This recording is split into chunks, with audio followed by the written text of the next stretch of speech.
Good morning साथियों, जय हिंद, नमस्कार। आई होप आप सब बेहतर होंगे, अच्छे होंगे, स्वस्थ होंगे।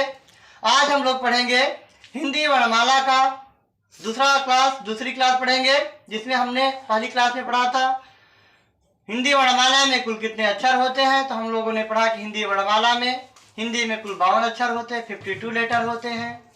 फिर हमने पढ़ा क से ज्ञ तक में 36 अक्षर होते हैं, अ से अह तक में 13 अक्षर होते हैं।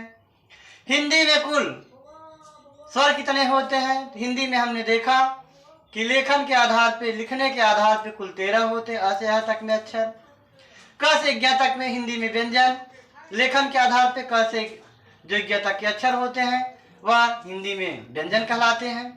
लेकिन हमने देखा कि जो स्वर और व्यंजन है वह उच्चारण के आधार पे कितने हैं। तो उच्चारण के आधार पे हिंदी में जो स्वर है वह 11 है, अंग और अह को नहीं लिया जाता है। इसी प्रकार से क से ज्ञ तक में जो 36 अक्षर हैं, लेकिन हम कहें उच्चारण के आधार पर हिंदी में व्यंजन, तो उच्चारण के आधार पे हिंदी में जो व्यंजनों की संख्या है वह 33 है।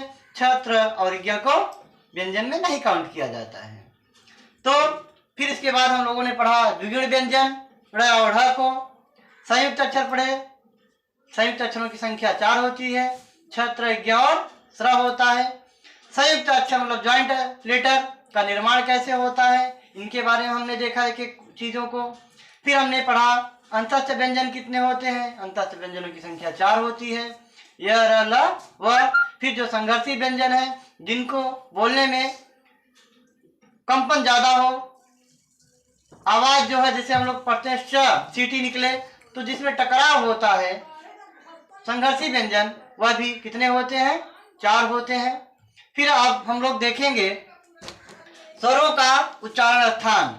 जो स्वर वर्ण होते हैं अ से अह तक अक्षर, उनके बारे में हम उनका उच्चारण स्थान देखेंगे। तो आइए एक एक से बारी बारी से देख लेते हैं। पहला हम लोग लिखेंगे कंठ। स्वर वर्णों का उच्चारण स्थान देखेंगे, इसके पहले हम लोगों ने व्यंजन के बारे में देख लिया है। तो स्वर वर्ण का जो उच्चारण स्थान है कंठ, कंठ से यानी हम लोग गले से बोलेंगे, यह आपका कंठ है। और उच्चारण स्थान में हम बात करें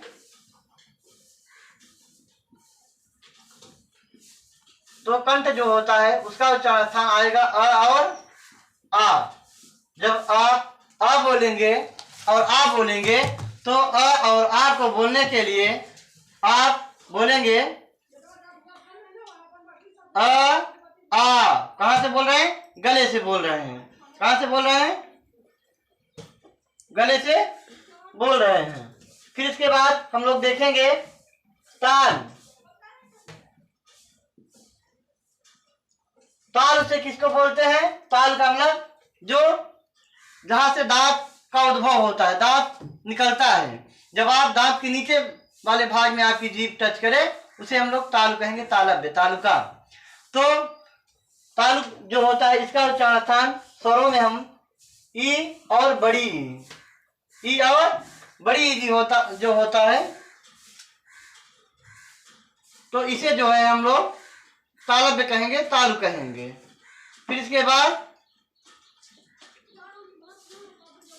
तालव्य में आएगा ई, बड़ी, कंठ में आएगा अ और आ।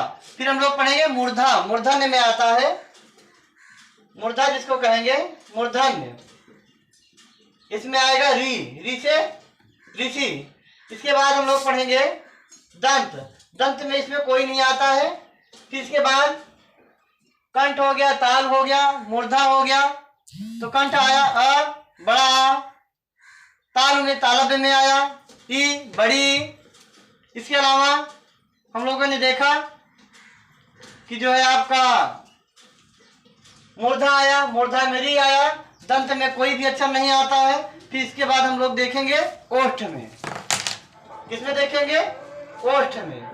ओष्ठ माने होठ, यानी जब आप बोले तो जब अक्षरों का उच्चारण करें स्वर वर्णों का, तो आपका जीभ, आपकी जीभ या मुंह की जो रिएक्शन है वो कहाँ टकराता है, तो ऊ और बड़ा ऊ जब आप बोलेंगे तो दोनों होठ आपके जो है आपस में संपर्क में आएंगे, टकराएंगे। जैसे आप जब प वर्ग का उच्चारण कर रहे थे, प फ ब, तो होंठ दोनों टच कर रहे थे।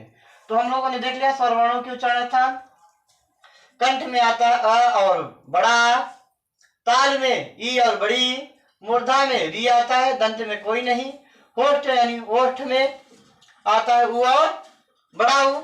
इसके अलावा हम लोग देखेंगे अभी आयोग वाह। आयोग वाह जो आपका है, आयोग वाह मतलब होता है जैसे अंग और अह।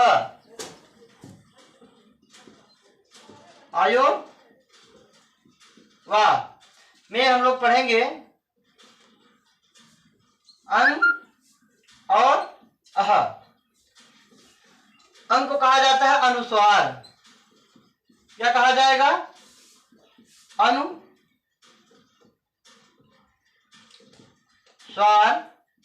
और अह जो है आपका, अह यह कहलाता है विसर्ग।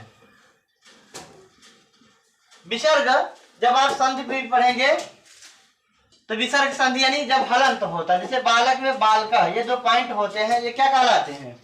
ये जो पॉइंट रहेंगे दो, इनको हम लोग कहेंगे विसर्ग। क्या कहेंगे? विसर्ग कहते हैं। तो आयोग दो होते हैं, अंग और अह। तो अंग जो होता है उसे अनुस्वार कहेंगे, और विसर्ग जो होता है जिसमें दो ये बूंदे लगे होते हैं, पॉइंट लगे होते हैं, इसे हम विसर्ग कहेंगे।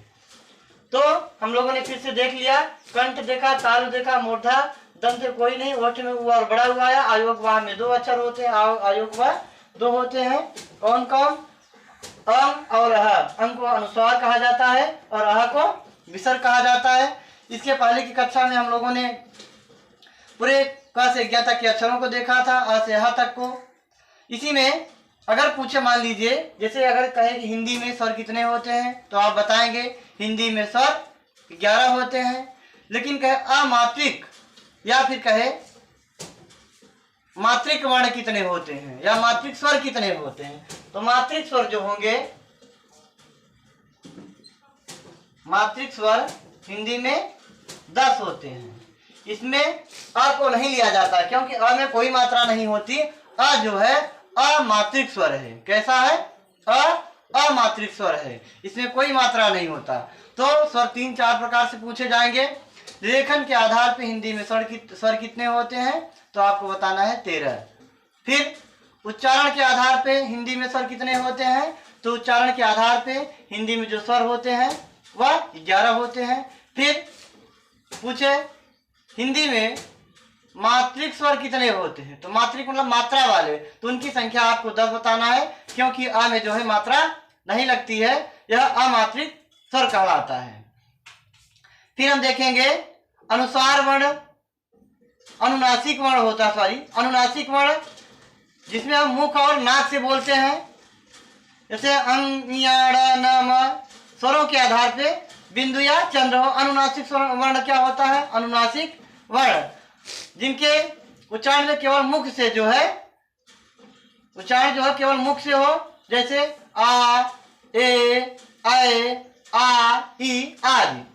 फिर इसके बाद हम लोग स्वर जो है, स्वरों को 3 भागों में डिवाइड किया जाता है, ह्रस्व स्वर, दीर्घ स्वर और प्लुत स्वर। ह्रस्व स्वर क्या होता है? ह्रस्व स्वर जो जल्दी से बोले जाएं, जिनको बोलने में आपको मुंह कम खोलना पड़े और कम समय लगे, जैसे अ, ई, उ, री, ये क्या है? ये जो होते हैं ह्रस्व स्वर कहलाते हैं। फिर इसके अलावा जो दीर्घ स्वर होता है, उसमें जो ह्रस्व स्वर होता है उसका दुगना समय लगता है, अधिक समय। जैसे अ था ह्रस्व स्वर में, दीर्घ में हो गया आ, यानी डबल आवाज, 2 आ मिलके एक बड़ा आ का निर्माण करते हैं, तो दूना लगा, इसे हम जो कहेंगे दीर्घ स्वर कहेंगे। फिर इसके बाद हम लोग पढ़ेंगे तीसरा जो स्वर है प्लुत स्वर, जैसे ए, ओम, कृष्ण, इस प्रकार से जो होते हैं स्वर भी 3 प्रकार के होते हैं, ह्रस्व स्वर, दीर्घ स्वर और प्लुत स्वर। फिर इसके बाद हम अगली कक्षा में विस्तार से पढ़ेंगे। जैसे अभी तो हिंदी का सिलेबस काफ़ी बड़ा है और हिंदी हमें केवल विषय का ज्ञान नहीं कराती, हिंदी हमारी भाषा है, हिंदी हमारा संस्कार है, हिंदी हमारा वतन है और हिंदी हमारी भाषाओं में माँ है, मातृभाषा है।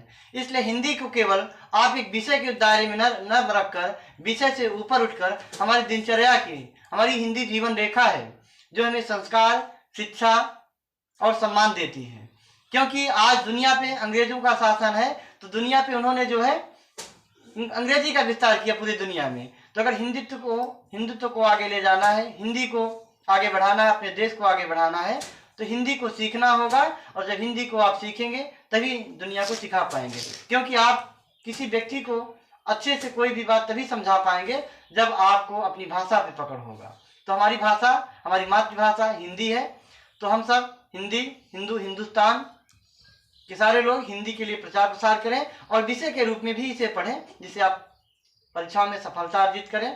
तो साथियों, हम लोग मिलेंगे अब अगली क्लास में। और यदि अभी तक आप हमारे channel A to Z Ashutosh को सब्सक्राइब ना किए हों तो कृपया सब्सक्राइब कर दें। सब्सक्राइब करने के साथ साथ बेल आइकन को भी ऑल कर दें, सभी कर दें, जिससे हमारे सारे नोटिफिकेशंस आपको मिलते रहें। तब तक के लिए आप सभी को बहुत बहुत धन्यवाद।